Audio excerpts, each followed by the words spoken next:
ahora va a empezar la clase. Usted sabe que me puede escribir y usted sabe que yo le contesto y ahí también está Amoroso que sabe, le consta que contesto los correos, así que cualquier Bueno, inquietud que tenga me la escribe al correo electrónico y vemos cómo se soluciona. ¿Te parece? muchas gracias, muchas gracias. No, por favor, a las órdenes. Y mándele un saludo a Amoroso.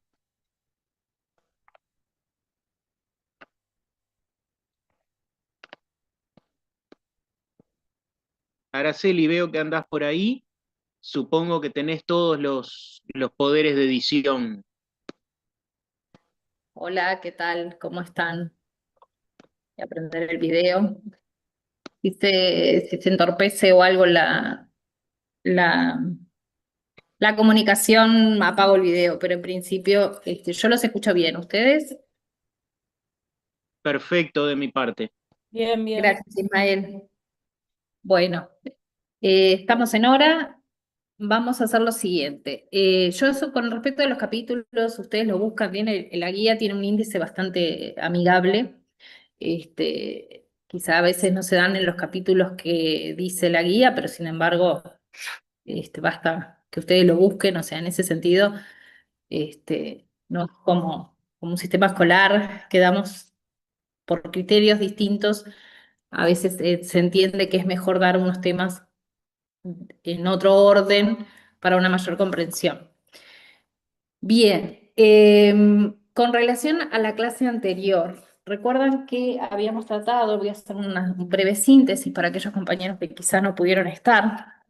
Trabajamos los artículos básicamente 329 y 330 de la Constitución, que se denominan bajo la cápite de la vigencia y efectividad de la Constitución.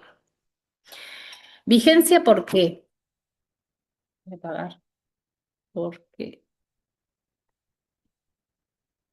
Vigencia, ¿por qué? Porque básicamente, porque tengo un tema acá con la energía. Em, Básicamente tenemos que saber a partir de qué momento las disposiciones de la última Constitución, en nuestro caso la de 1967, con las distintas enmiendas que ha tenido o modificaciones, la última de las cuales es la del 2004, recuerdan que dijimos, todo lo referente al recurso hídrico, que fue plebiscitado, fue aprobado, se obtuvieron los mínimos requeridos, y de todas maneras seguimos diciendo que la Constitución madre, por decirlo de alguna manera, es la de 1967. Pero lo que estuvimos trabajando en la clase pasada, en el artículo 239, era irnos un poco hacia las rémoras, hacia la historia de nuestra primera Constitución. Nosotros nos teníamos como aplicadores del derecho pararnos en aquel primer día en el que la Constitución de 1830 entró en vigencia. ¿Para qué? Para cuestionarnos qué pasaba con lo que ya estaba dado, es decir, con aquellos vínculos jurídicos, aquellas relaciones jurídicas que sin tener un texto constitucional, en la vida de relación las personas tenían. Sea porque venían de los fueros castizos o de los fueros de Aragón o de los distintos reinos o virreinatos que por algún tiempo nos tuvieron a nosotros como colonias. Pero evidentemente que existía una función normativa que las personas que vivían en este territorio tenían que respetar. ¿Podrían ser subordinadas? Sí. Nosotros no teníamos la autonomía para podernos dar nuestras propias normas. No obstante lo cual, había normas. Eso es lo importante para entender el artículo 329. El poder constituyente originario que se dio y se fue gestando a partir de los documentos preconstitucionales de 1825 hasta el pacto, hasta la Convención Preliminar de Paz de 1828, fueron normas preconstitucionales. ¿Se acuerdan que lo hemos dicho en varias oportunidades en este curso para fijar los conceptos? Hasta el día que llega la Constitución del 30. ¿Qué pasa? ¿Qué nos va a decir el artículo 329? Es qué ocurre con aquellas normas que ya estaban, que existían. Para muchos autores y la doctrina, este artículo refiere a especie de derogación de normas que se contravengan con la nueva Constitución. No obstante lo cual, si nos atenemos a una interpretación como la que sugerimos, que fuera lógica, sistemática, teleológica, vamos a tener que hacer la siguiente apreciación. El artículo 329 en realidad habla que todas las normas, sea cual sea su materia, que no se opongan, anteriores, ¿no?, a esta Constitución, que no se opongan a ella, van a van a estar vigentes y plenamente aplicables. ¿Sí? ¿Por qué? Porque las normas constitucionales de precepto no son retroactivas. Quiere decir esto que se van a aplicar a partir de hoy hacia adelante. Generalmente todas las normas tienen esa particularidad. Y el principio de efectividad o el principio de aplicación inmediata de la Constitución viene a colación de este principio. ¿Que cuál es? Que una vez que se reúnen las mayorías para que el cuerpo electoral, en definitiva, después de un plebiscito, permita que se modifique una norma de la Constitución, una o varias, esas normas van a ser aplicables en forma inmediata, no retroactivas, porque si no sería un caos jurídico. Recuerden que hablamos de normas retroactivas como particularísimas, aquellas normas penales que en algunas circunstancias disminuyan la pena. ¿Por qué? Porque no sería justo o lógico que personas que cometieron el mismo hecho ilícito, porque en algún tiempo, fueron hace 3 meses, o es ahora, o dentro de 3 meses, tengan los que vienen una sanción menor a las anteriores. ¿Se entiende, muchachos? Principio entonces que las normas todas no son retroactivas, salvo excepciones, como es el caso de las normas penales. Después vimos el artículo 330 de la Constitución, que los dos están englobados en lo que se denomina defensa de la Constitución. Y ustedes me preguntarán por qué. ¿Qué tiene que ver la vigencia, aplicabilidad? ¿Qué cotejo tengo que hacer entre las normas que ya estaban antes de 1830 y a su vez con una norma típica penal, que es aquel que atentare, ¿sí?, el que atentare o tuviera los medios para atentar, va a tener una sanción penal? ¿Por qué decimos que estamos hablando en ambos casos, en ambos artículos, de defensa de la Constitución? Hablamos de defensa porque cuando hacemos un control entre dos normas para privilegiar, es decir, para que se mantenga aquella norma que no colida con la Constitución, o para que en definitiva no se aplique más, o sea, porque se opone, nosotros estamos defendiendo lo que toda la ciudadanía, todos los habitantes habilitados para votar, decidimos en un determinado momento. Tenemos que defender que eso siga siendo así, pero en la práctica. De nada valdría que tuviéramos una Constitución, y lamentablemente este es un ejemplo que muchas veces se da, de tener un texto muy precioso, muy bonito, pero que en la realidad no se respete.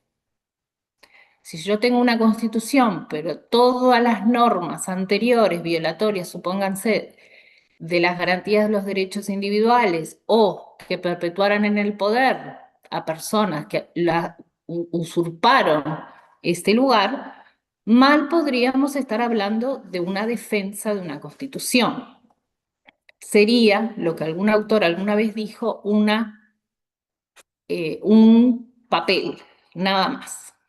Por eso es importante no solo el estudio de las normas, sino qué mecanismos tenemos para que las mismas en la realidad se lleven a cabo, se respeten.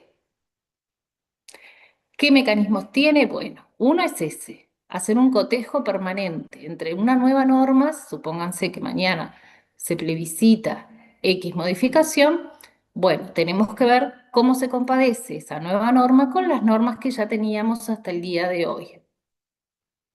Si se oponen a la Constitución, no las vamos a aplicar. Si no coliden en nada, bueno, pervivirán en forma simultánea.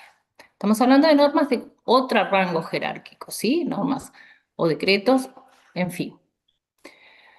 Luego, el otro mecanismo que trabajamos, el 330, hace relación a una figura penal. Y si ustedes recuerdan del bachillerato, las figuras penales tienen como base un deber ser, una conducta que debe realizarse. En caso que la misma, o sea, una conducta en realidad no querida por el derecho, que de realizarse provoca una sanción. Dentro de las figuras típicas, lo que vamos a tener siempre es, por ejemplo, el sujeto pasivo y el sujeto activo. ¿Recuerdan?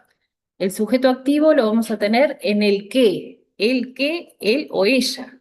Es aquella persona que hace actitudes, tiene actitudes que de alguna manera contribuyen a que se realice un atentado o se intente atentar contra la Constitución. No necesita un acto de violencia, sino que vaya o que pretenda ir sobre las simientes de nuestra manera de ser y estar como país. No por quejarme del gobierno de turno estoy cometiendo el delito del 330. Cuidado, muchachos. No por manifestarme en forma pacífica y estar en contra de la ley de presupuesto, de cómo se destinan los fondos públicos, ni por hacer una manifestación para qué, para que determinados conglomerados de la ciudadanía tengan más beneficios o se les disminuya la pena, o en caso contrario se aumente la pena, como muchas veces ocurrió, por ejemplo con la minoridad, ¿sí? Si los menores podían ser penalmente responsables, sí o no. ¿Qué rol juega el INISA? ¿Qué rol juega el Estado en las políticas públicas para prevenir y para reeducar a las personas que han cometido un apartamiento de las normas? Bien, no cualquier manifestación y no cualquier oposición a los gobiernos se debe de entender como un atentado. Todo lo anterior es el ejercicio del derecho de asociación y el derecho a la libre manifestación de los pensamientos, bases bases del sistema democrático republicano de nuestra Constitución. Acá lo que nosotros queremos no es cualquier simple violación de la Constitución, sino una violación que de alguna manera vaya sobre las simientes, ¿sí? Que quiera derrocar a las instituciones, que no funcionen como tal. ¿Sí? Es una especie de amotinamiento que determinados sectores de la sociedad civil, o no, pueden ser partidos políticos, generan determinada situación o clima que los va a hacer pasible de incurrir en este delito, porque es un delito. La o las personas que cometen estos actos son los sujetos activos, son los que hacen las acciones prohibidas por el derecho. Y del otro lado vamos a tener un sujeto pasivo. Estoy haciendo un raconto y con esto terminamos. Un sujeto pasivo que en realidad es la comunidad toda, ¿sí? Somos todos nosotros reunidos como asociación política que nos dimos esta manera de ser, en este caso, la República Oriental del Uruguay. No es necesario que se concreten los actos, alcanza la tentativa. Tampoco tienen que ser, como dije, actos de violencia. Pueden ser actos de estratagemas sin heridos, ¿sí? Si supónganse, no sé, se roban los fondos del Banco Central, los fondos del Banco República, etcétera, con finalidades espurias, ¿sí? Para desestabilizar las instituciones, que de hecho lo harían. Bueno, ahí pueden haber un solo tiro, puede haber un solo muerto, ¿se entiende? Pero son situaciones que ponen en jaque a la institucionalidad.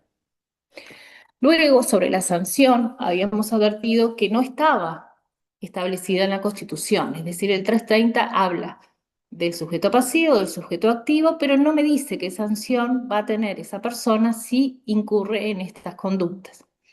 Y para eso nos íbamos al artículo 132 del Código Penal, que recuerdan, venía a ser una norma que establecía un delito de similares características a este que prevé el 330 y que tenía las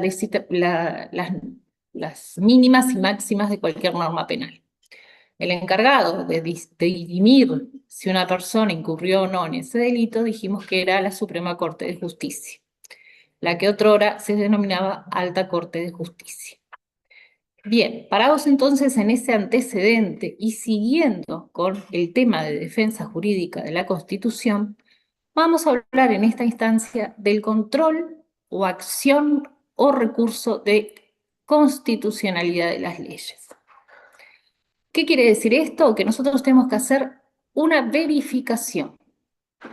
Tenemos una ley dictada a partir de los artículos 133 y siguientes de la Constitución, que está vigente, que ha cumplido con todos los pasos y que se ha publicado, por tanto es obligatoria para todos los ciudadanos de la República.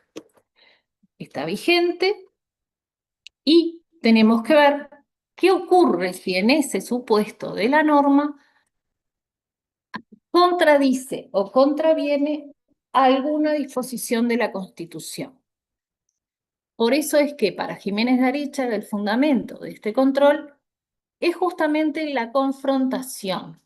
Yo hago una confrontación ¿entre qué? Entre esa ley que es vigente con la Constitución.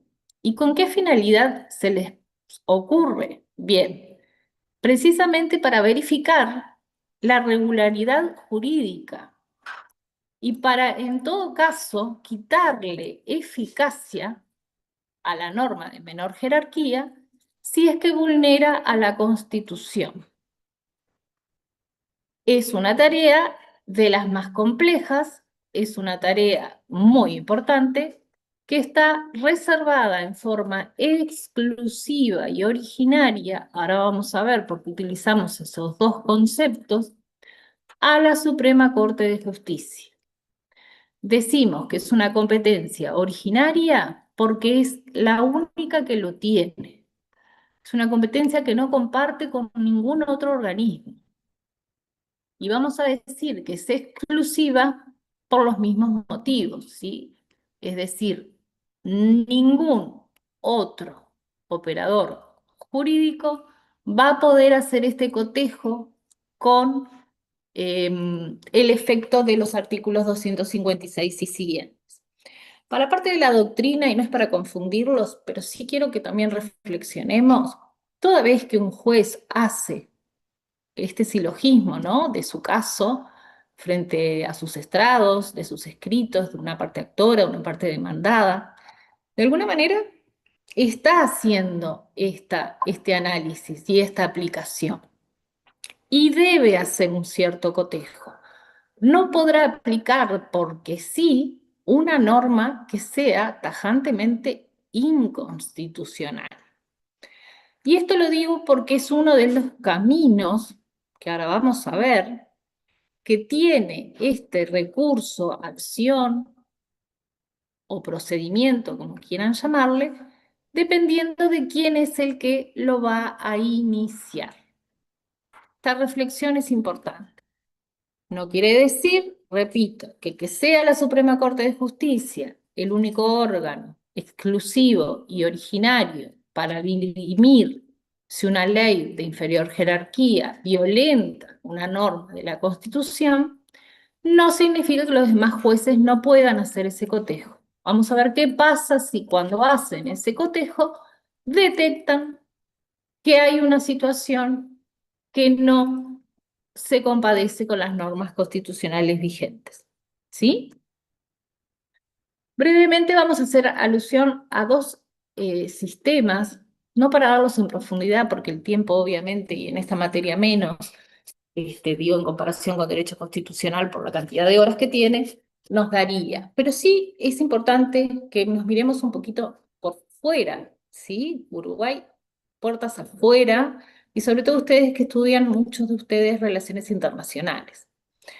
Hay básicamente dos sistemas, ¿sí? ¿Se acuerdan que las clasificaciones son antojadizas per se, pero tienen una finalidad, que es la de que ustedes puedan comprender mejor? Cuando hablamos de sistemas concentrados, en oposición a los difusos, precisamente vamos a estar haciendo referencia a esto. ¿Quién de los operadores jurídicos puede cuestionar o puede comparar una norma de inferior jerarquía, esto es una ley, con relación a las disposiciones de la Constitución? Si la respuesta es que cualquier juez puede desaplicar por sí ante sí una norma en el entendido que después de haber hecho su silogismo jurídico entiende que hay una contradicción flagrante, que él no puede como juez aplicar esa ley porque estaría violentando la Constitución, y a consecuencia de ello la desaplica, estaríamos ante un sistema difuso de control de convencionalidad, que es el típico sistema modelo norteamericano, ¿sí? Hay por allí una sentencia de Marbury que fue un antecedente histórico que yo se los puedo dejar para los que les interese profundizar en el simiente de estos cuestionamientos que se hacen a nivel de la jurisprudencia, digamos, de los estrados de cualquier juez, no necesariamente la Suprema Corte de Justicia. Luego, el sistema concentrado, que tiene su raigambre en el modelo austríaco, un poco de la mano y de las enseñanzas de Hans Kelsen, que hablaba de, bueno, de una unicidad del sistema orgánico jurídico y que por tanto para él no habían fisuras, era todo un sistema totalmente compacto en el sentido de que se autorregulaba. De la mano de esas enseñanzas de la teoría pura de Kelsen, que vieron con el doctor Porta en clases pasadas, todo tribunal que realiza el control de la constitución de las leyes para este sistema austríaco debe necesariamente estar colocado por fuera del sistema judicial. Todo lo contrario al anterior sistema difuso norteamericano. ¿Esto qué quiere decir? Que para este sistema la garantía de que se haga un efectivo control entre las normas legales y la Constitución lo va a hacer un tribunal calificado. No lo puede hacer un tribunal como la Suprema Corte de Justicia que integra el sistema judicial. Ejemplo de esto hoy día prácticamente queda Francia, ¿sí? Y el control que hace, concentrado también, ¿por qué? Porque lo hace un solo tribunal, pero por fuera del Poder Judicial, en realidad no es un control sobre leyes, sino es un control sobre proyectos de leyes, ¿sí? Porque antes de que salgan a la luz como tales, se hace ese cotejo, que ustedes me dirán, ¿es un buen sistema? Sí, es un buen sistema. También hay muchos detractores de estos sistemas aparte del sistema del Poder Judicial, porque, bueno, lo integran en algunos sistemas, incluso no vamos a ir a cada caso, pero los integraban ex mandatarios y ex presidentes. Entonces, bueno, todo dependerá de la constitución de esos tribunales y también de alguna manera de la objetividad e imparcialidad de los mismos. Lo importante, ejemplo de estos entonces tribunales constitucionales que habrán escuchado en las noticias, está España, está Italia, está Francia. Y de alguna manera nuestro sistema también es un sistema concentrado. ¿Por qué? Porque solo lo va a poder dirimir o resolver la Suprema Corte de Justicia. No es un tribunal especializado en el sentido de que solo se dedica a eso, sino que a las demás facultades y competencias que tiene atribuidas dentro de ser la cabeza del Poder Judicial, tiene dentro de sus competencias el de control del que estamos tratando ahora. ¿Sí? Muy brevemente, entonces, vamos a repasar y vamos a ver que hay dos tipos de controles. Uno que, usando un latinazgo, se podría decir a priori, que es antes serían los sistemas en los que se controla el proyecto de ley antes de que sean leyes, básicamente, ¿sí? Antes de su sanción. Ejemplo típico, Francia. Luego, casi que la mayoría, y nuestro país incluido, tenemos sistemas de contralor que se denominan a posteriori, es decir, luego. ¿Luego de qué? Luego de que la ley ya es tal. Se controla la constitucionalidad de una ley de forma posterior a su sanción. Vale decir, tenemos una ley, pasó por todo el íter constitutivo del artículo 133 y siguientes, tuvo su iniciativa donde tuvo que tenerla, etcétera, etcétera, formalmente es ley y sustancialmente también lo es.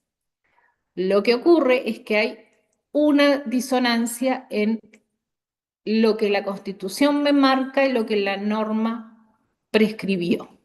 Hay un apartamiento.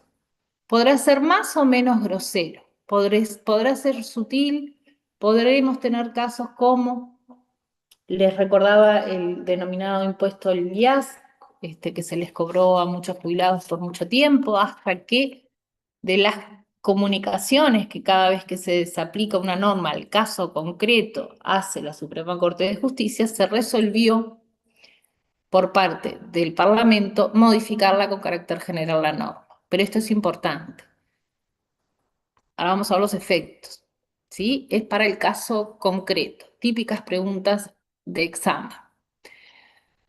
Bueno, también a lo largo de la historia han habido dificultades, que parte yo ya se las comenté, de si los órganos que había facultados para hacer este control que fueran políticos o del Poder Judicial en sí mismo, ¿sí?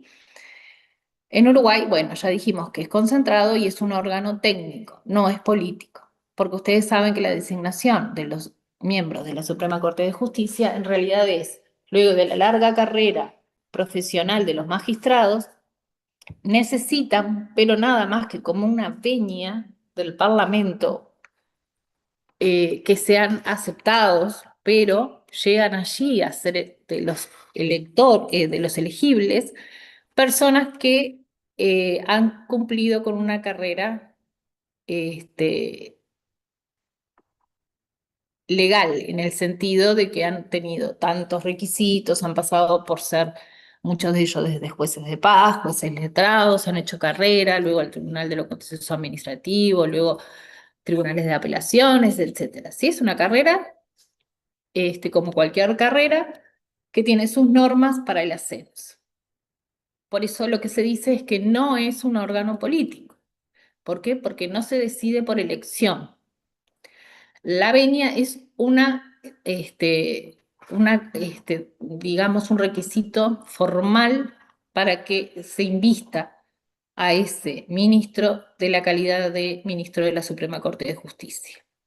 Es cierto que si no lo tiene, no lo podrá ejercer, pero no es que decida que llegue a ser esa persona el sistema político por elección. Bien. Resumiendo entonces, sistemas difusos no solo es el de Estados Unidos, sino algunos ejemplos también latinoamericanos, como el de Argentina, como el de Venezuela, Perú, en el que el juez, ante el caso concreto, es el llamado a decidir. ¿Qué es lo que va a decidir? Precisamente va a decidir si esa norma se ajusta o no se ajusta, un segundo, se ajusta o no se ajusta a las prescripciones constitucionales. Denme un segundo, ya estoy con ustedes.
Denme un segundo que tengo que cargar y ya estoy con ustedes.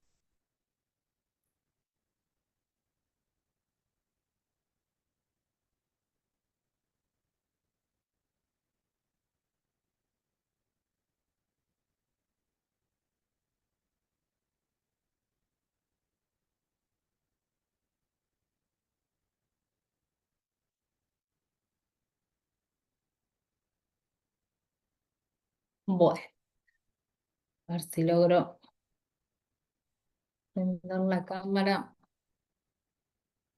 A ver, ahora si me ven. Estoy un poco de espalda a la luz, pero por lo menos tengo mejor. ¿Están viendo la pantalla o se fue?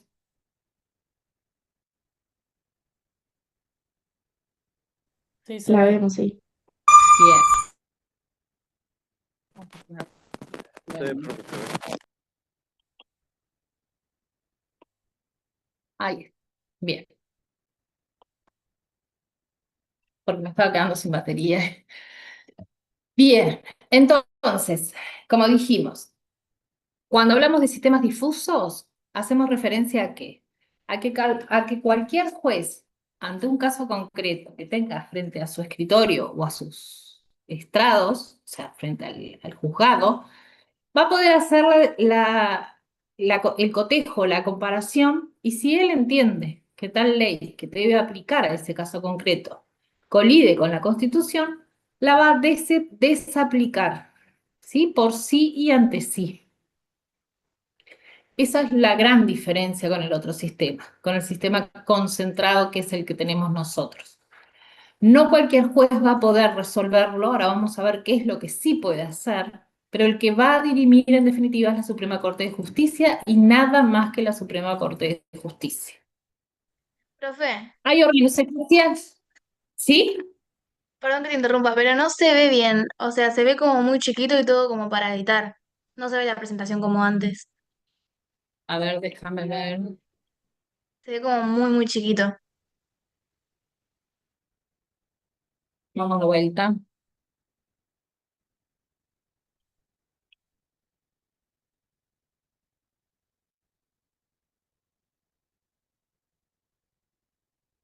A ver ahí. Ahora sí, ahora se ve bien, sí. Ahora sí. Bueno, se ve que algo toqué. Disculpen. Bien,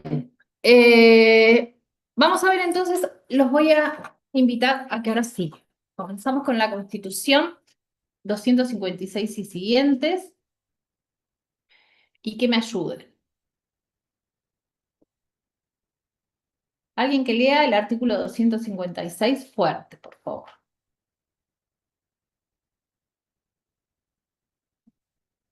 Cualquiera de ustedes, sin vergüenza. ¿Puedo?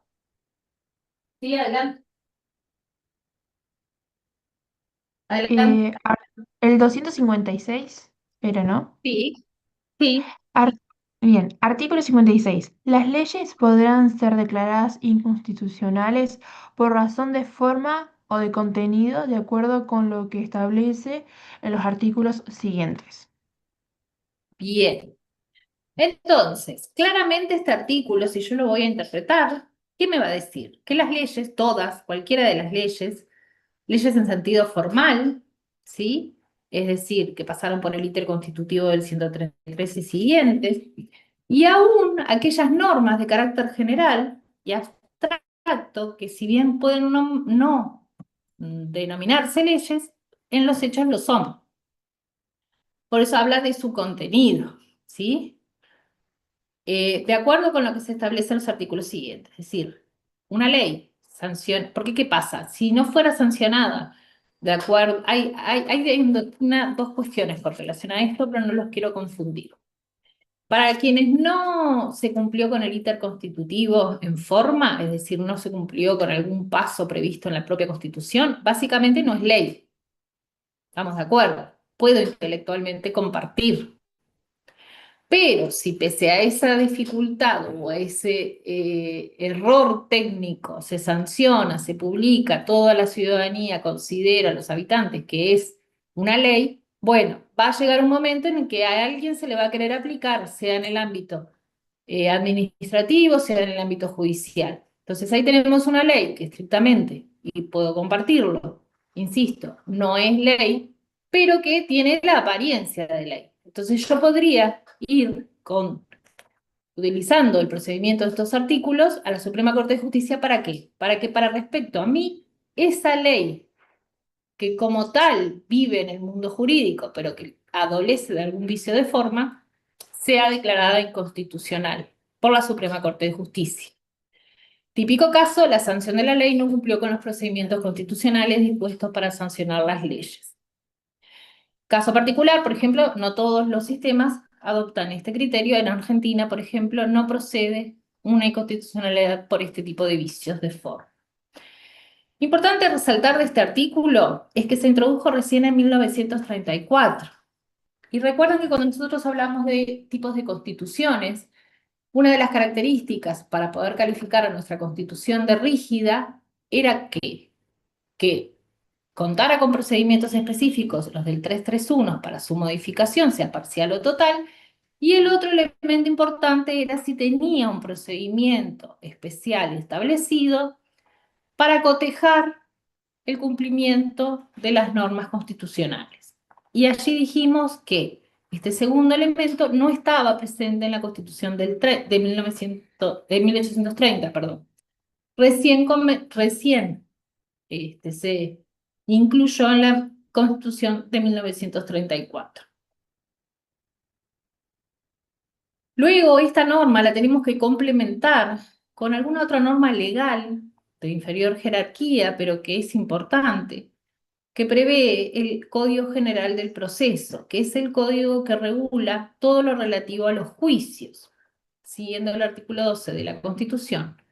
No todo puede estar en la Constitución, por tanto, hay códigos, hay muchos códigos que nosotros hablamos: Código de Comercio, Código Civil, Código Aeronáutico, Código Tributario, Código Aduanero, etcétera, que son compendios de ley. Es una ley, un código es una ley que refiere a determinada materia y contiene diversas normas.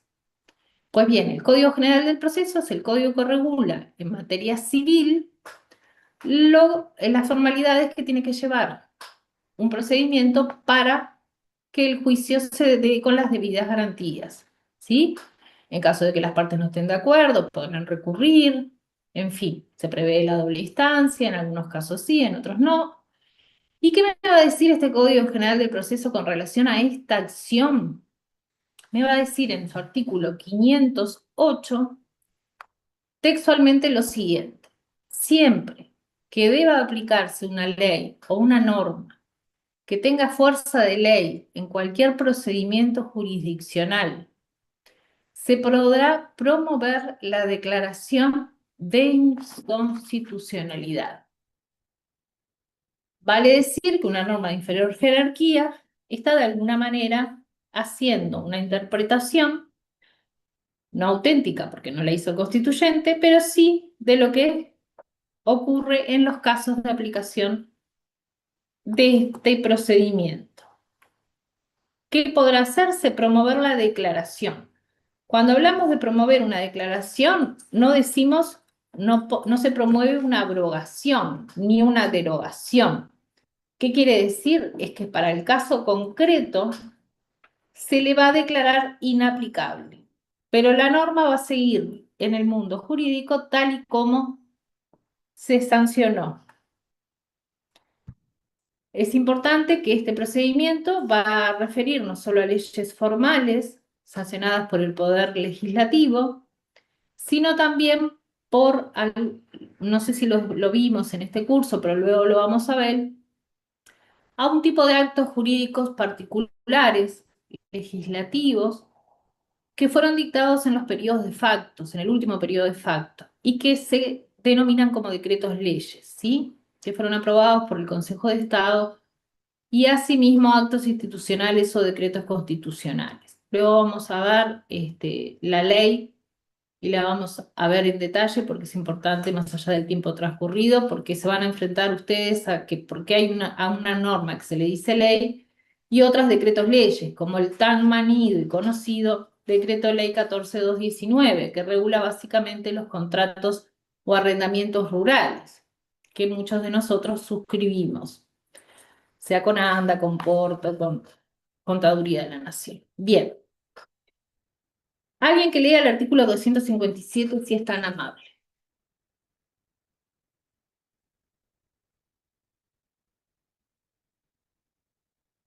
Cualquiera de ustedes. Ok, permiso. Ya, Artículo 257. A la Suprema Corte de Justicia le compete el conocimiento de la solución originaria y exclusiva en la materia, y deberá pronunciarse con los requisitos de las sentencias definitivas. Perfecto. Esto es todo lo que vinimos hablando y créanme que es muy importante. No para aprenderlo de memoria, pero si le preguntan quién es el que va a ser llamado a dirimir un conflicto entre una ley y una norma constitucional, todos, sin dudarlo, van a decir Suprema Corte de Justicia. Por eso dice la resolución originaria y exclusiva en la materia. No hay otro órgano o sistema orgánico que tenga esta misma competencia. No son las únicas, ¿no? Tiene otras competencias originarias, están en el 239, pero no vamos a ingresar a ellas. Nos detenemos nada más que en este procedimiento. Ahora vamos a ver. Vicios de forma ya lo vimos, vicios de contenido, la ley es contraria a lo dispuesto por la Constitución. ¿Quiénes pueden promoverla? Y acá vamos a ingresar en un aspecto un poco más didáctico que a veces se presta a confusión. Cualquier particular, es decir, cualquier individuo o grupo de individuos o cualquier persona jurídica o grupo de personas jurídicas, esto es importante. En el mundo, en lo que tiene que ver a normas legales, tenemos personas físicas, personas jurídicas. Un juicio o una acción o un proceso lo puede iniciar una, dos, tres o múltiples personas físicas, así como una, dos, tres múltiples personas jurídicas. Así también una, dos personas particulares y tres o cuatro personas jurídicas. ¿Sí? Esto es importante. Cualquiera de estas opciones están legitimados para esto mismo, para iniciar esta revisión ante la Suprema Corte de Justicia. ¿Qué es lo que van a tener en común para iniciar en forma conjunta la acción? Que la violación de un derecho subjetivo o un interés legítimo les esté siendo lesionado, ¿sí? A todos de alguna manera, porque si no, no sería una misma acción. Yo no podría pedir que no se me aplique un impuesto y en la misma demanda que otro particular o otra persona jurídica pedir que no se le aplique otra norma. Tenemos un principio de coherencia. Estamos hablando del mismo tema, ¿sí? Que nos hace que coadyuvemos, es decir, que seamos litigantes con un fin común. Y se descarta, y esto es importante, porque a veces hay confusión, esta acción no tiene nada que ver con lo que se denomina o se puede llevar a denominar acción popular, que son revueltas o movimientos sociales en procura de que algo cambie, en este caso una normativa. No es lo que ocurre en nuestro país, no existen acciones populares. En nuestro país lo que existe por aplicación del artículo 82 es que el cuerpo electoral, como soberano que es, pueda, a través de la iniciativa legislativa, pretender que una situación jurídica sea regulada, pero no existe como acción popular. Se recabarán firmas, se llegarán a los mínimos y, en definitiva, la ciudadanía resolverá. Pero no podemos nosotros reunirnos, estar en contra de una norma y de alguna manera tener la legitimación de desaplicarla. Porque si no sería el caos, muchachos. ¿Sí? Importante que no se confunda. Luego, esto también es importante. Yo suelo hablar al respecto y a veces es más fácil de retener. Cuando nos referimos a distintos caminos,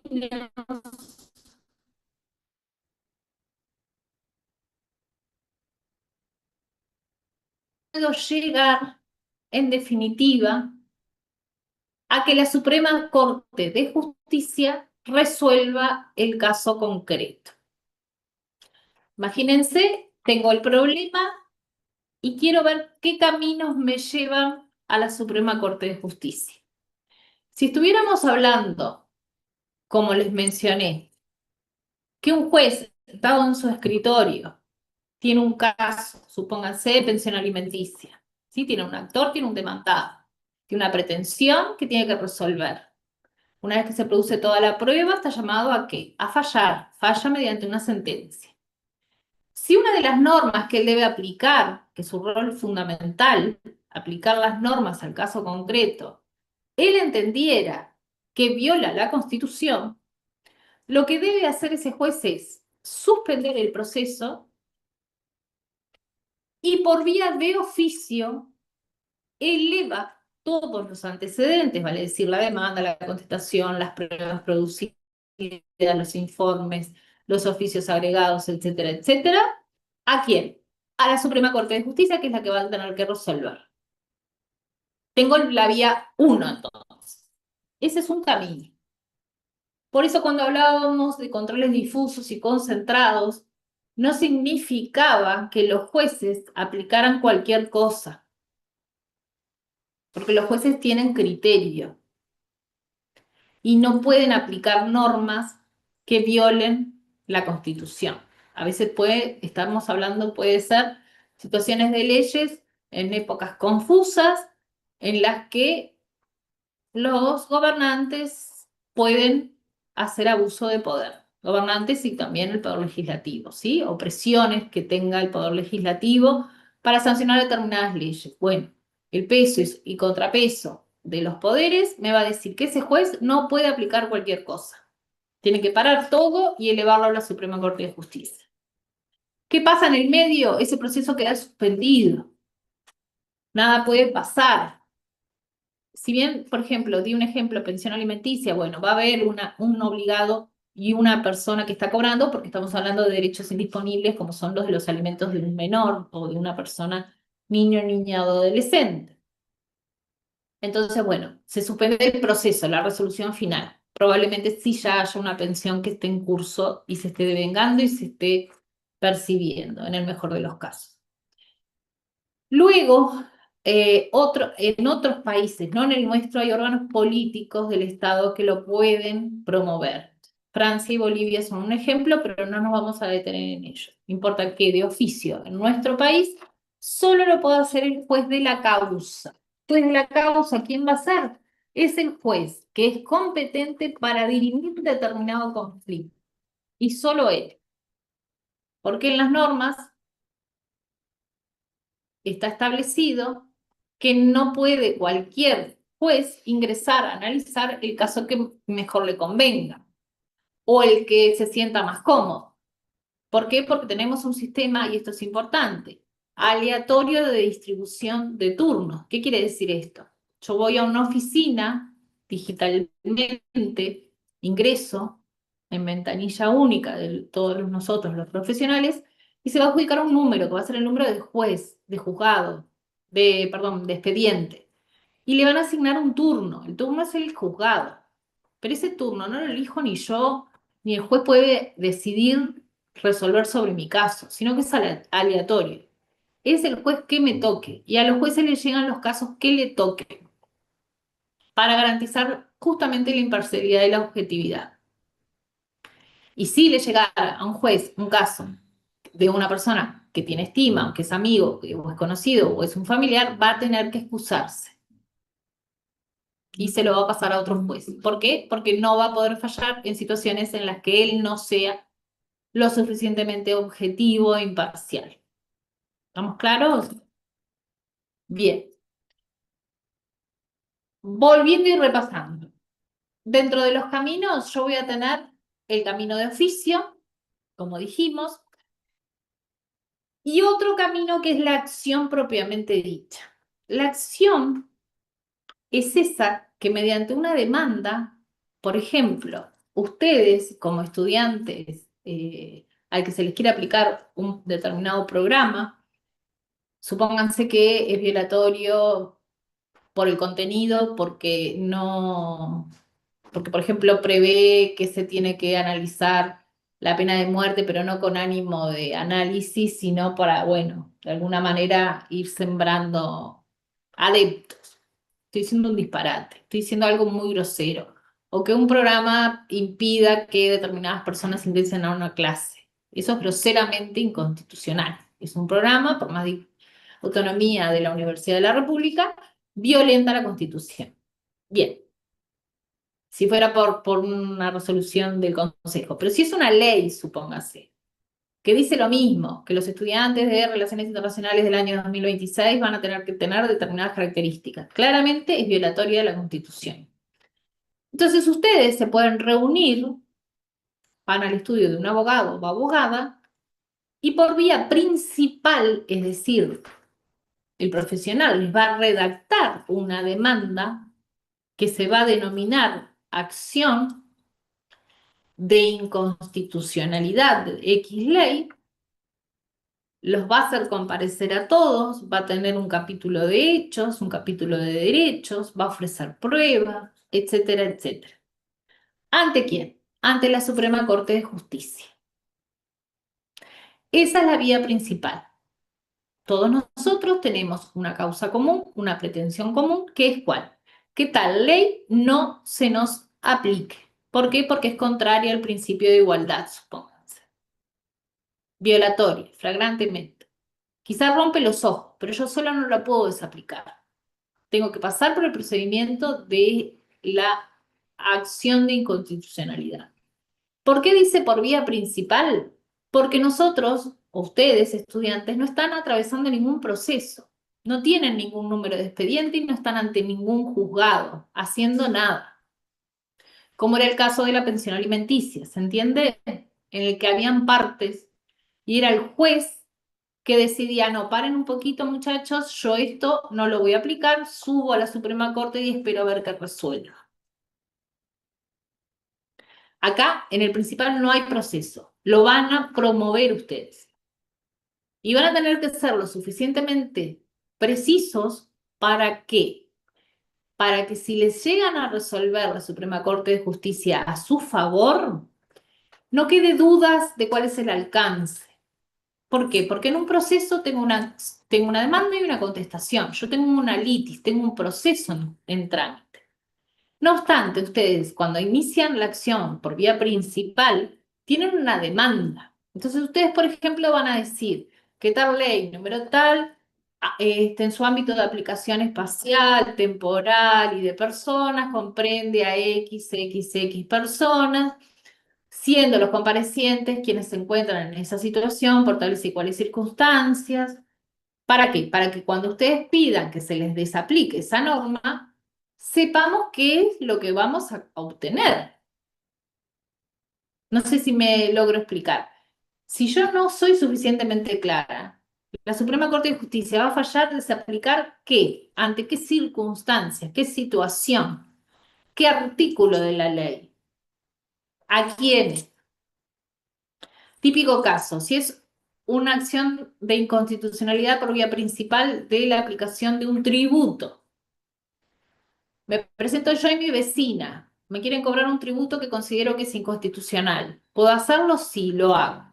Ahora, si yo no soy lo suficientemente clara, y ahí es el rol de los abogados, los profesionales, de decir que Juana y María se presentan porque se encuentran ubicadas en las fincas tales y cuales, y que hay una norma que prevé que las casas con frente a tales y cuales, caños colectores, de saneamiento, a partir del día tal van a empezar a pagar una tasa suplementaria de saneamiento de X dinero. Si la señora Juana y María, vecinas, consideran que hay una doble tributación, porque ya pagan un tributo por eso, podrían presentarse sí a la Suprema Corte de Justicia, pero tienen que ser suficientemente claras para que si la Suprema Corte de Justicia resuelve que esa norma sí es inconstitucional respecto a Juana y María, por violar el principio de doble imposición, tengo un mismo hecho generador, lo tributo 2 veces, quede claro para la DGI que a Juana y María esa sobrecuota, esa sobretasa, no les va a ser aplicable a su respecto. Pero al vecino Pedro, Diego y Sutano, que están 3 números de calles más allá, sí se les va a aplicar la sobretasa. Y esa es una de las cuestiones que más nos rechina de este procedimiento. Pero es el que tenemos. ¿Qué es lo que va a hacer Pedro, Juan y Sutano? Iniciarán una vía como hicieron Juana y María. Podrán tener resultados diferentes. ¿Qué problema? Puede ocurrir. Las Supremas Cortes cambian en su integración, cambian en sus criterios. Depende del tiempo. Si es el mismo tribunal, generalmente va a fallar en el mismo sentido. Pero puede cambiar el tribunal en el interín. Lo que quiero que quede claro en esta instancia es que, dependiendo de las personas que se presenten, va a ser el resultado. Ustedes me dirán, ¿no es justo? Bueno, depende. Tengo 2 bienes jurídicos tutelados. El principio de separación de poderes y el principio de, justicia, de aplicación a las personas en las mismas circunstancias de las mismas soluciones legislativas. Si bien no es justo que a Pedro y a Sutano se le aplique la sobrecuota y a María y a Juana no, ¿qué vamos a privilegiar? Vamos a privilegiar que un poder no esté por encima de otro poder. Porque si el efecto de ese fallo de la Suprema Corte de Justicia que presentó Juana y María por vía principal tuviera el efecto general y abstracto de cualquier norma, nos estamos pisando entre poderes, muchachos. El legislador sería un legislador de pacotilla y la Suprema Corte de Justicia adquiriría una preeminencia que tampoco sería la deseada. Bastaría que ante cualquier ley se reúna un grupo de personas y empiece a legislar el poder judicial. No hay soluciones perfectas. Tuvimos que optar. ¿Y qué es lo que pasa cuando son muchos los casos? Bueno, de tantas comunicaciones que se dan al Parlamento, el sistema político toma cartas en el asunto. Dice, muchachos, bueno, acá tenemos un problema y lo resuelven por vía legislativa. Quiere decir, derogan esa norma, la modifican, etc. Venimos bien. Hoy quizás no vamos a cortar, así te salimos un poquito antes, porque así no perdemos el hilo y podemos dar los pasos uno a continuación del otro y dejamos a lo sumo 10 minutos para evacuar su consulta.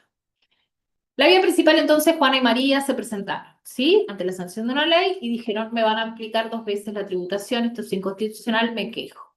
Tienen fallo a favor. La otra vía es la incidental. No se asusten por los nombres, son nombres que después ustedes los van a ir conociendo, son muy jurídicos, son muy técnicos, pero una cosa principal es este expediente nació por vía principal. Ahora, incidental es en el proceso que yo les comenté de pensión alimenticia, por decir cualquier ejemplo, en la que el juez quiere enviar de oficio, ¿sí? Siguiendo con ese ejemplo, supónganse que en vez que sea el juez que para todo y lo envía, lo eleva de oficio, es otro camino, una de las partes, dice, no señor, esta ley que le van a aplicar a mi representado, entiendo que es inconstitucional. Por tanto, me presento por vía de excepción, supóngase el demandado, con un escrito, y lo que provoca es que se forme un incidente, es una pieza. Este es el expediente principal. Un incidente, un escrito, me va a abrir otro expediente más finito que va a estar vinculado, pero va a resolver cuestiones diferentes y previas. Por eso previas, de alguna manera, separa el procedimiento. Tiene el mismo efecto que en la iniciativa por oficio. ¿Por qué? Porque se presentó una de las dos partes. Y el juez lo que está llamado a hacer ahí no puede resolverlo. ¿Por qué? Porque la competencia privativa en cuestión de inconstitucionalidad lo tiene la Suprema Corte de Justicia. ¿Qué es lo que puede hacer ese juez? Bueno, se excepcionó perengano, formo un incidente, acordono esa pieza al principal y lo elevo a la Suprema Corte de Justicia. Cuando la Suprema Corte de Justicia lo resuelva, bajará.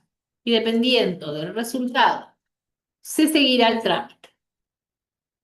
Muchas veces, por esto mismo, es que también es verdad, hay que ser honestos, que el proceso puede, no digo que se utilice, pero puede ser utilizado como una especie de dilatoria y no legítima en el sentido, bueno, para alargar los procesos.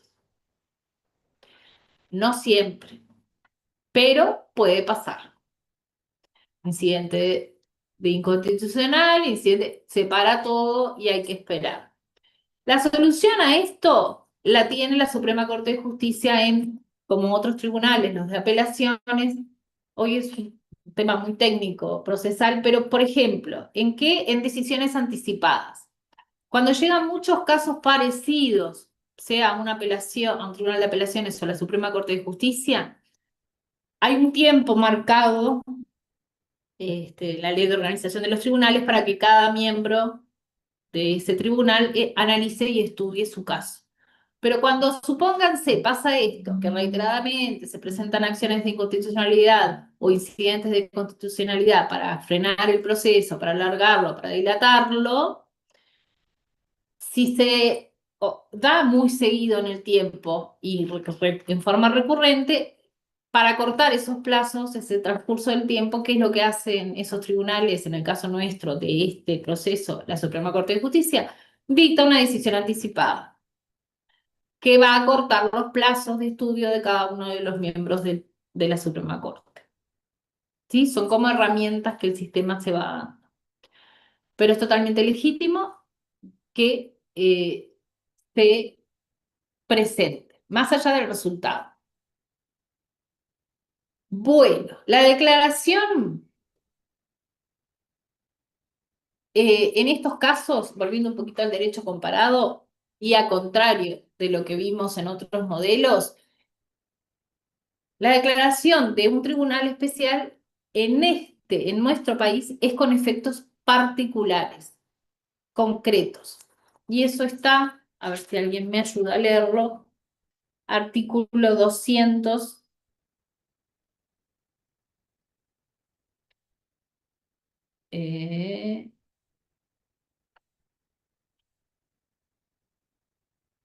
Vamos a leer el 258 para fijar justamente los caminos.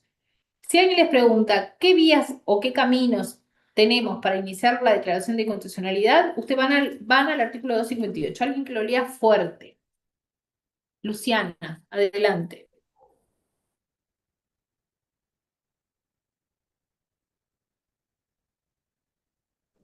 ¿Se escucha? Y adelante. La declaración de inconstitucionalidad de una ley y la inaplicabilidad de las disposiciones afectadas por aquella podrán solicitarse por todo aquel que se considere lesionado en su interés directo, personal y legítimo. 1. Por vía de acción que deberá entablar ante la Suprema Corte de Justicia. ¿Sigo con el otro? Sí, 2. 2. Por vía de excepción, que podrá oponer en cualquier procedimiento judicial. El juez o tribunal que entendiere en cualquier procedimiento judicial o el tribunal de lo contencioso administrativo, en su caso, también podrá solicitar de oficio la declaración de inconstitucionalidad de una ley y su inaplicabilidad antes de dictar resolución. En este caso y en el previsto por el numeral 2, se suspenderán los procedimientos elevándose las actuaciones a la Suprema Corte de Justicia. Bien. Si hay un artículo que es claro en todo esto, es el 258. Prácticamente no solo está todo, sino que está lo suficientemente claro. Yo ya se los fui adelantando, ¿sí? En la clase, pero ven que tiene relación.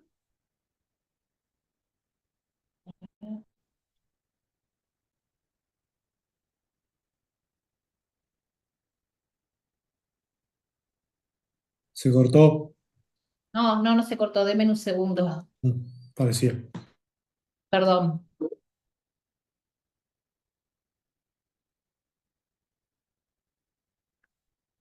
Disculpen. El 258 básicamente me va a dar desde el concepto, la declaración de constitucionalidad de una ley, ¿qué es? La inaplicabilidad de las disposiciones afectadas por aquella. Podrán solicitarse por todo aquel, es decir, cualquier persona física o jurídica que se considere lesionado en un interés directo, personal y legítimo. Esta tríada tan nombrada, ustedes están recién comenzando, yo se los voy a tratar de decir de la manera más simple posible. Para poder iniciar, sea por vía de acción, de excepción, este camino frente a la Suprema Corte de Justicia, yo lo que tengo que tener es ser una persona cuya aplicación me va a violentar en forma directa, no indirecta. No es a mi hermano, no es a mi hijo, no es a mi vecino. Esa norma, si se aplicara, me va a lesionar a mí misma, a Araceli Nova. Voy a sufrir el perjuicio en forma directa. Yo no puedo bregar una inconstitucionalidad en nombre de una persona que no soy yo, que no estoy legitimada, que no soy la persona directamente afectada, ni la directamente involucrada.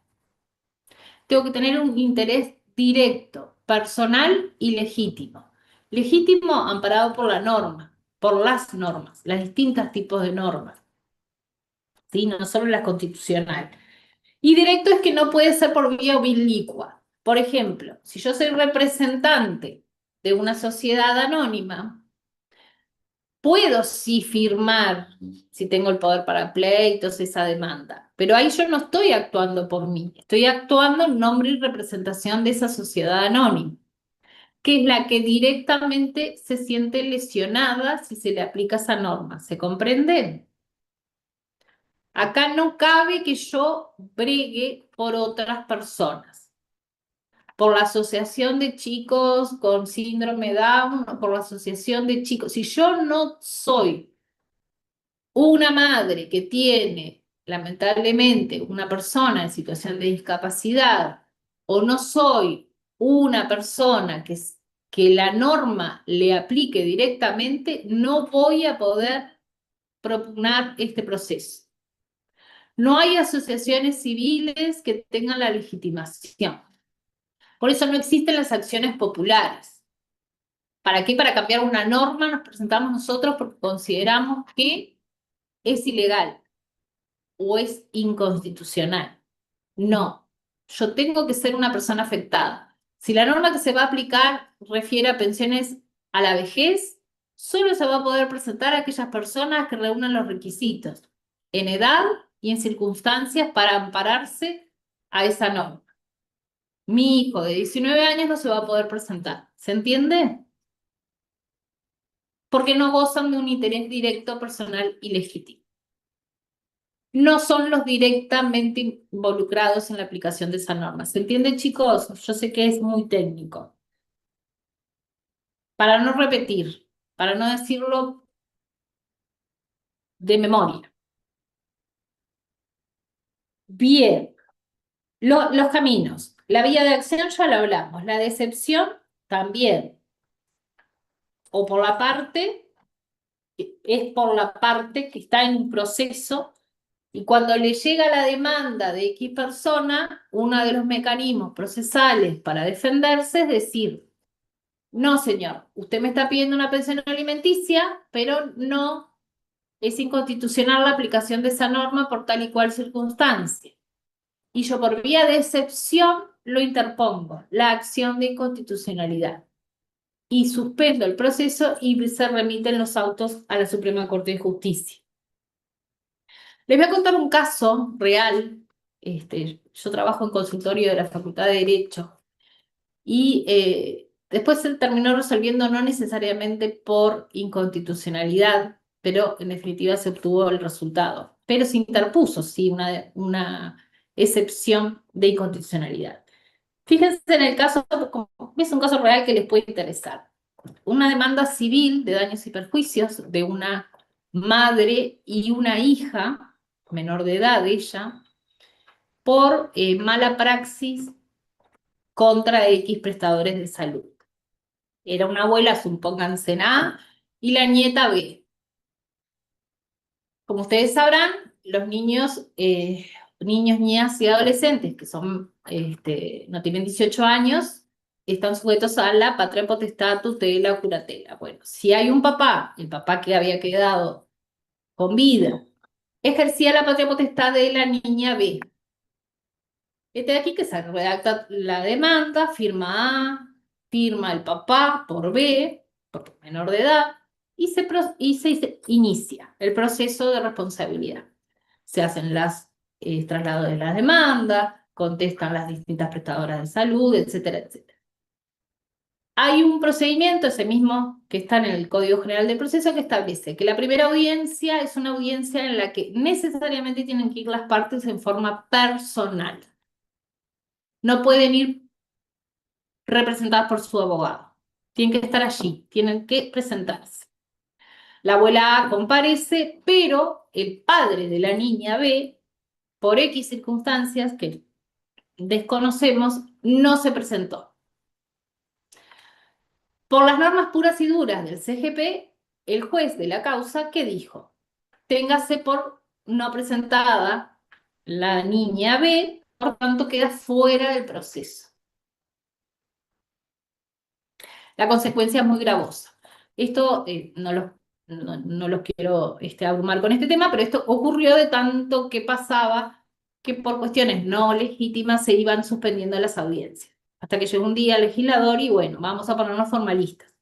Obviamente que si la persona tuvo un accidente de tránsito, obviamente que si está internada, si tuvo alguna causa de fuerza mayor, lo podrá justificar a las horas.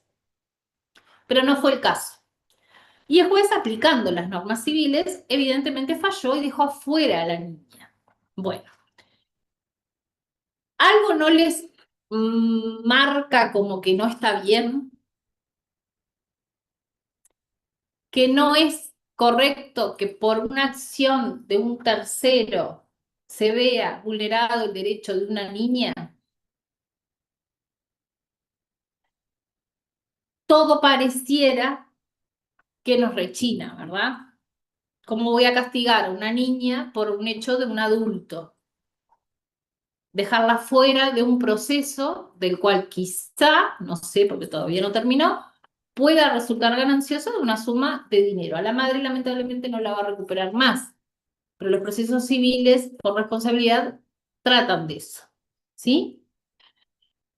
Bueno, se apeló y concomitantemente se presentó inconstitucionalidad frente a la aplicación de esa norma del Código General del Proceso tan gravosa que hace que automáticamente los jueces, ante la incomparecencia de, en este caso, los representantes legales, concluya por desistido de la pretensión, es decir, lo deja fuera del proceso, en buen romance. No pareciera que es el espíritu intuitivo de que todos tenemos derecho vía el tribunal, de que, en fin, ¿no? No se resolvió como recurso de inconstitucionalidad, sino que el Tribunal de Apelaciones falló y revocó esa primera sentencia, nombró curadora a la abuela, les resumo un poco el tema, pero son esos casos en los que ustedes mañana, como operadores jurídicos, se van a encontrar y tienen que saber que esta herramienta la tienen a su mano, ¿sí? Bueno, la naturaleza del acto. La declaración de un tribunal especial con efectos generales no es nuestro caso, es el modelo austríaco. Luego podríamos haber optado como que es, y es lo que pasa con nosotros, que su naturaleza, el fallo en definitiva, es jurisdiccional. ¿Qué quiere decir? Que va a regir a las partes en concreto, ¿sí? A los sujetos que están en el proceso. ¿Qué es lo que pasa con nosotros? El órgano judicial dicta sentencia con efectos concretos, no porque lo diga yo, sino porque lo dice la Constitución.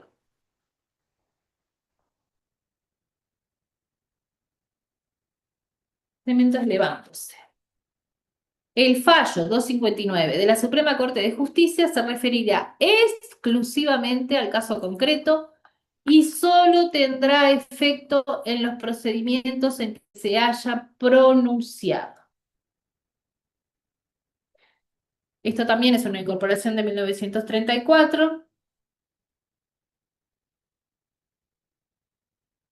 También es importante que lo tengan presente, es un tema procesal, pero se entiende que se retrotraen los efectos del fallo a la fecha de la demanda, en mérito a que su contenido, bueno, o sea, que no sería lógico hacerlo desde el fallo mismo, sino que lo retrotrae en casos en que sea por vía de excepción. Tengan presente también que son objeto de este proceso también los decretos de los gobiernos departamentales que tengan fuerza de ley en su jurisdicción, que podrán ser declarados inconstitucionales con su funcional establecido en los artículos siguientes. Bien, el modelo norteamericano, volviendo a los antecedentes, es un fallo que de alguna manera tiene un contenido político y también mixto. Lo que les acabo de decir, y para concluir en estas placas, la Constitución del 34 incorporó la Declaración de Constitucionalidad. Todo lo van a encontrar en los artículos 256 a 261 y en el 508 a 523 del Código General del Proceso. Porque como ustedes vieron, esto tiene una faceta procesal. Entonces, si yo tengo por vía de excepción o de oficio, los jueces, los operadores, tienen que saber qué hacer en estas circunstancias. Esto de que tiene efecto suspensivo y demás, más allá que lo diga la Constitución, está más detallado en estos artículos que yo les acabo de pasar. ¿Qué es, en definitiva, después de todo esto que hemos conversado, el proceso de constitucionalidad? Es, valga la redundancia, un procedimiento para obtener que ante un caso concreto no se aplique un acto legislativo inconstitucional. Por acto legislativo se comprende la ley en sentido formal, material, y los decretos dictados por las juntas departamentales en los ámbitos de su jurisdicción, vale decir, en el ámbito departamental. Luego, desde el punto de vista formal o en sentido formal, ley es una disposición que contiene una norma de carácter general y eventualmente coactiva, emanada de los órganos a los cuales la Constitución atribuye el ejercicio del poder legislativo. Quería hacer foco porque hablamos mucho de leyes, leyes, leyes. Recordemos el viejo concepto, no por viejo tan vigente, de qué es una norma desde el punto de vista, una ley desde el punto de vista formal. Contiene el carácter de general, coactiva eminentemente, y emana, por eso formalmente es una ley, cuando es producto de un proceso legislativo acorde a las normas constitucionales. También importante, 281, decretos de gobierno departamental con fuerza de ley en su jurisdicción. Vamos a leerlo. Está en sede de gobiernos departamentales 281. Los decretos que sancione la Junta Departamental requerirán para entrar en vigencia la previa promulgación por el intendente municipal. Este podrá observar a aquellos que tenga por inconvenientes, pudiendo la Junta Departamental insistir por 3/5 de votos del total de sus componentes, y en ese caso entrarán inmediatamente en vigencia.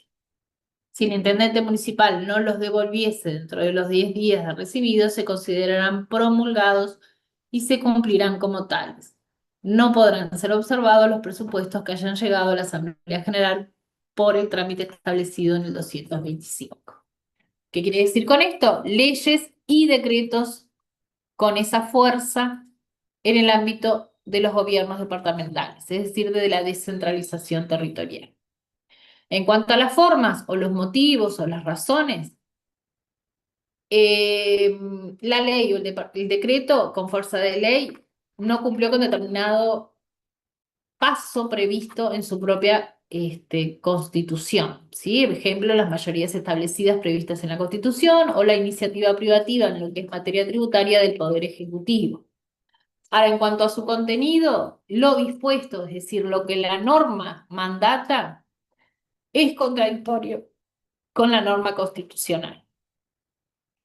Si ustedes le preguntan, dígame, pregunta amplia, en un oral, pueden decir todo esto. Inconstitucionalidad por la forma, por el contenido, originaria, la Suprema Corte es su competencia exclusiva, el efecto para el caso concreto, que hay sistemas difusos y que hay sistemas concentrados, que en nuestra Constitución hay distintos caminos, yo le llamo caminos para que nos vaya quedando, para poder llegar. Si les preguntan qué caminos, bueno, yo me presento como una demanda, con una demanda, esa es la vía de acción. Yo soy demandado y me decepciono, es decir, por vía de excepción en un proceso. O el juez que está fallando decide que él considera que esa norma es inconstitucional y lo eleva para que lo resuelva la Suprema Corte. Son básicamente tres caminos con procedimientos diferentes. Siempre hay mucho para hablar de este tema. Después, la Suprema Corte de Justicia, por el 257, esto también es importante, tiene la competencia originaria y exclusiva. Ningún otro órgano de nuestro sistema orgánico está llamado a hacer este cotejo. Se reserva la Suprema Corte de Justicia, nadie más lo va a poder hacer, con las características que acabamos de ver. Y acá les dejo para que ustedes terminen de hacerse la idea de este concepto. Un interés legítimo, por ejemplo, si la persona cuya conducta me interesa no está obligada a satisfacer mi interés, pero puede satisfacerlo sin violar una norma jurídica, yo no tengo derecho a la conducta ajena, pero tengo interés legítimo en esa conducta. Vamos a desbrozar este trabalengua del querido profesor ya no hoy presente entre nosotros, Cassinelli Muñoz. En esta disyuntiva, ¿qué es un interés legítimo versus un derecho subjetivo?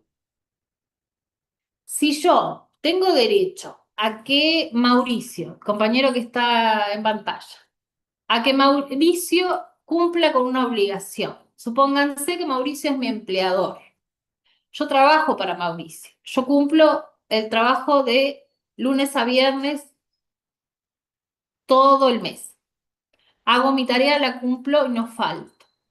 A final de mes, Mauricio, ¿tendrá alguna obligación respecto a mí? ¿Yo tendré algún derecho que le puedo reclamar a Mauricio? ¿Qué les parece?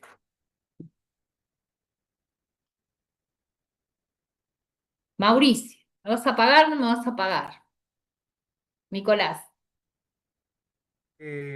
Vos tenés el derecho a que te dé una justa compensación por tu trabajo. Y El pago él, del como salario, el contracara, sueldo. está obligado a cumplir con el pago de mi salario. Perfecto, porque hay un contrato de trabajo, ¿sí? En ese ámbito, con ese ejemplo, estamos dentro de un derecho subjetivo, que se puede trasladar a múltiples cosas, ¿sí? Compro una heladera, tengo el derecho a que me entreguen la heladera. El que me da la heladera tiene a su vez el derecho a que yo le pague el precio, ¿se entiende? Hay una relación en la que hay un obligado y una persona que tiene un derecho a que le sea satisfecho. ¿Estamos bien? Cassinelli Muñoz, para distinguirlo, va a decir que el interés legítimo es una expectativa que tenemos los sujetos de que algo ocurra. Ejemplo típico. Todos nosotros nos podemos presentar, si reunimos los requisitos, a un concurso público, un llamado público, ¿sí? Nos anotamos por la web, presentamos los méritos y tenemos que el interés de que si cumplimos con todas las etapas y las etapas se desarrollan en forma legítima y legal, si yo cumplo con los demás requisitos, si yo paso las pruebas, paso la entrevista, yo tengo un interés legítimo de que ese organismo que hizo ese llamado, si quedo primero, me llame. Pero no tengo el derecho subjetivo a que me llame. Y ustedes dirán, profesora, no entiendo nada. Si yo cumplí con todas las etapas, quedé primero. ¿Por qué no tengo el derecho subjetivo a que me incorporen como funcionario público? Del Ministerio del Interior, supóngase. Yo tengo un interés legítimo. Cumplí todos los pasos y quedé primero. Pero no le puedo obligar al Ministerio del Interior que llene esa vacante. Yo cumplí con un procedimiento y estoy a la espera. Estoy en mejor situación que cualquier persona que pasa por la vereda del Ministerio del Interior y no se presentó al llamado. ¿De qué? De ser funcionario público. Esa persona tiene un interés simple, yo tengo un interés legítimo, estoy un paso más, pero no tengo el derecho subjetivo.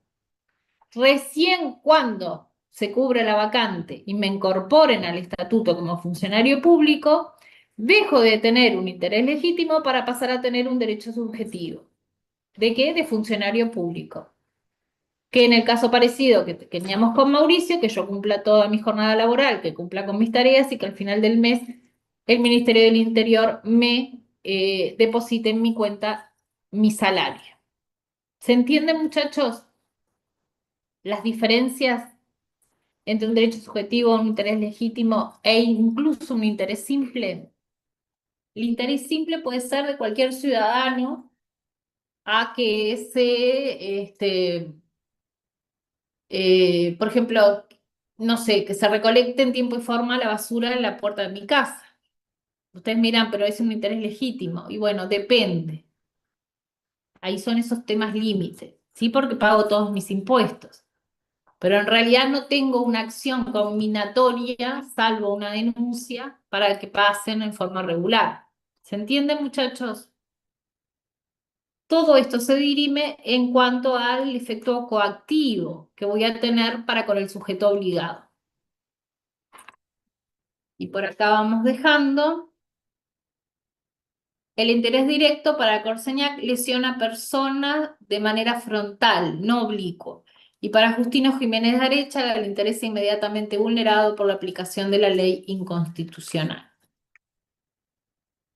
El interés es propio, no corporativo o grupal, acá con una acotación, porque hay algunos intereses que se han incorporado al mundo procesal, como por ejemplo los intereses difusos, ¿sí? Todo lo que es medioambiental, creo que es el artículo 40 del CGP, les da cierta legitimación a entidades que consideren que X emprendimiento o X actividad del Estado pueda provocar daños irrecuperables al medio ambiente. Entonces les está dando cierta legitimidad, pero no es en el caso que nosotros estamos hablando, ¿sí? Legítimo entonces pertenece al interesado, ¿sí? Le es propio. Bueno, para cerrar y para terminar, el efecto de la sentencia.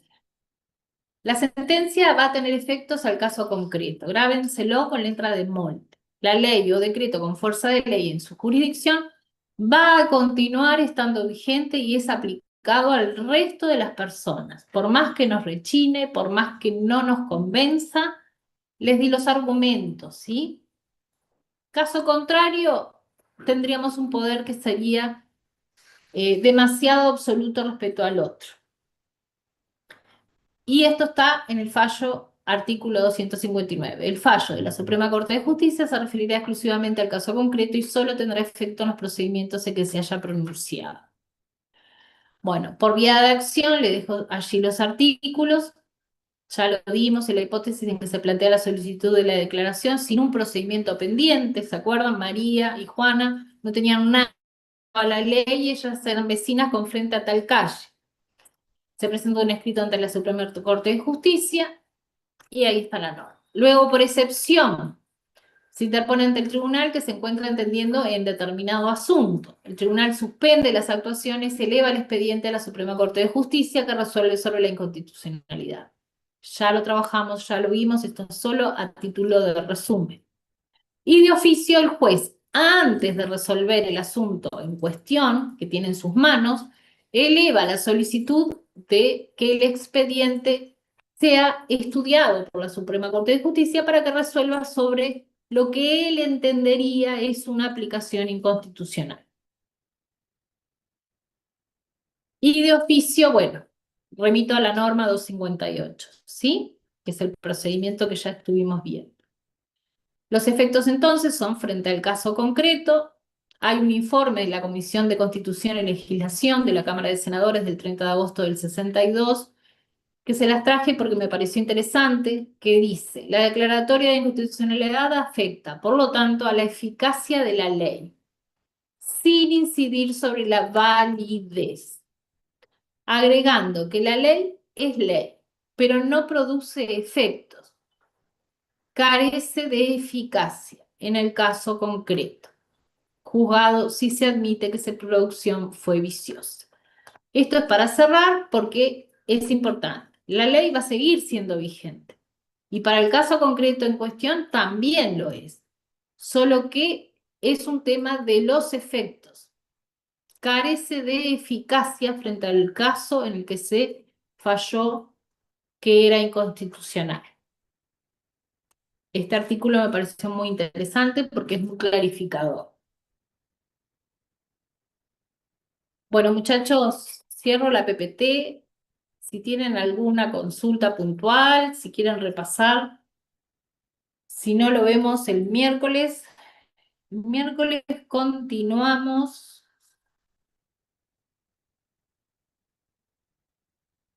En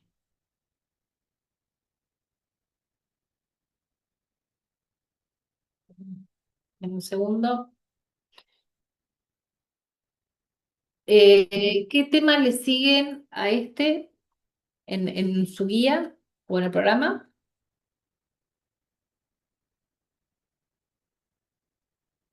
¿Alguien que tenga la guía o el programa, muchachos?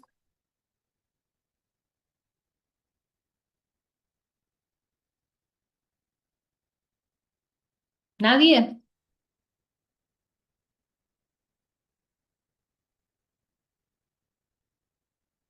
Elijo. Defensa de la Constitución y validez de los actos de mandado de los gobiernos de facto. Bueno, vamos con ese entonces. Vamos a dar la ley 15.738. Importa que lean la exposición de motivos de esa norma. ¿Qué número era el último artículo que leyó? El que leí, el último. Creo que el 281. 281 me parece. El que leí yo les dejo la PPT, les dejo todo. Ustedes no se preocupen. 15.000, no, 15.738.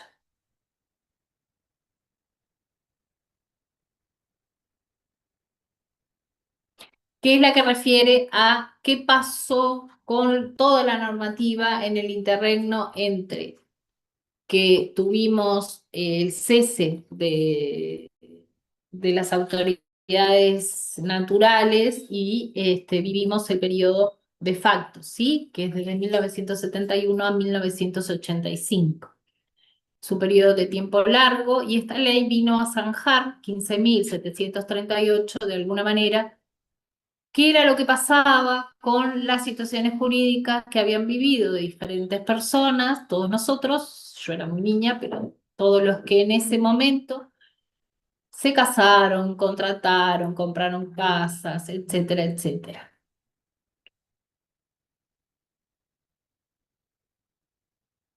Este artículo es el que me va a dar luz sobre esta situación.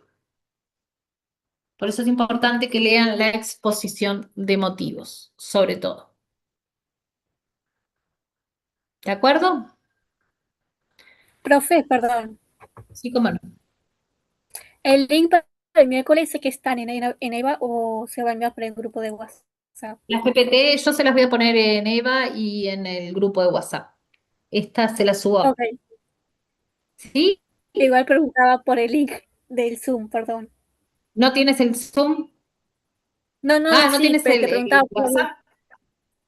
Estoy en WhatsApp, pero no me quedó claro cuál es el link, si es que está en Eva o el que se va a Ah, compartir bueno, por no, WhatsApp. vamos a seguir. No, a ver, yo ya borré el anterior, así que tengo entendido que el que está fijado en el WhatsApp es el mismo que está en Eva, Ok, porque ahora yo gracias. ya tengo permisos, así que el que termina en 96. ¿Ok? Ok, Nos vemos entonces, muchachos, el miércoles 14:15 con esta ley y después un tema que me gustaría, ciudadanía y sufragio. A ver, Aline No, profe, lo pregunta. mío era nomás, por si le podía repetir lo que era importante leer, cuál exposición que no terminé de escuchar. La exposición de motivos. La ley 15.738, en cualquier lugar donde ustedes la googleen y la encuentran, se entendió que se tenía que publicar con la exposición de motivos. Vieron que las leyes van con una exposición de motivos, se sancionan, se modifica lo que se haya que modificar y se convierte en ley, pero la exposición de motivos no forma parte de la ley. Este fue un caso de excepción en el que, si bien no forma parte de la ley, se entendió que se debía publicar con esas características. ¿Para qué? Para que todos nosotros, la ciudadanía y los habitantes de la República, entendiéramos cuál era la finalidad, porque fue un periodo atípico, entonces hay mucha disquisición legal de que, bueno, decláranse, si se vamos a verlo en la clase que viene. Pero más allá de eso es importante porque ustedes en el mundo jurídico van a encontrarse con leyes, que como tal dicen la ley 10.751 y otros decretos leyes 14.261, 14.219. ¿Eso qué quiere decir? Que fueron dictados en el periodo de facto. ¿Sí? O sea, es decir, dictados en un no orden jurídico. ¿Sí? Por autoridades que no estaban legitimadas para hacerlo. No obstante, se dictaron. No obstante, tuvieron efectos jurídicos. Entonces, salvo algunas, que después veremos cuáles, no pervivieron. En realidad nunca existieron al mundo jurídico, pero esta ley, por eso las palabras es como un poco un trabalengua, ¿sí? Les otorga cierta validez. Vamos a trabajar en detalle, pero más allá de eso importa, porque bueno, fue una situación que se dio y que tiene una particularidad y que desde el mundo, desde el punto de vista jurídico necesitamos entender. Si no hay más preguntas, los convido a que leamos esa ley y ya, si quizás nos da el tiempo, comencemos con ciudadanía y sufragio. Tema también precioso. Hay mucho para leer, mucho para intercambiar y si lo leen mejor, lo hacemos. Yo sé que somos muchos y la participación es escasa, pero bueno, la idea es que para ustedes sea más ameno el desarrollo de las clases. Si no tienen más preguntas, nos vemos el miércoles a las 14:15. Que pasen bien. Gracias. Hasta luego.